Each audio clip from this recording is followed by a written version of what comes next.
আমরা তো খুঁজছিলাম কাউকে দিয়ে করানো যায় কি না, তো ভালো তো নচির আগে করুক।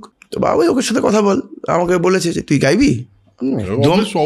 একদম না ওরে বাবা, নচিদা, আমি তখন কোনোদিনও কোনো স্টেজ করিনি, প্রথম কথা এতজন রিজেক্ট করছে, নচিদার আগে আমি গিয়ে গান গাইবো?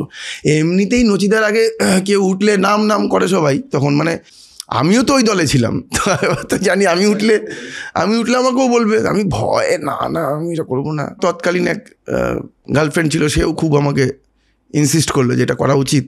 তো গার্লফ্রেন্ডের কথাতে কাজ হলো, আমি একটু সাহস পেলাম। ওইখানে কিবোর্ড নিয়ে উঠছি, তখন খুব ভয় লাগছে, অ্যানাউন্সমেন্ট হচ্ছে, বাবা পাশে দাঁড়িয়ে আছে, বাবা বলছে কী হচ্ছে, ভয় লাগছে?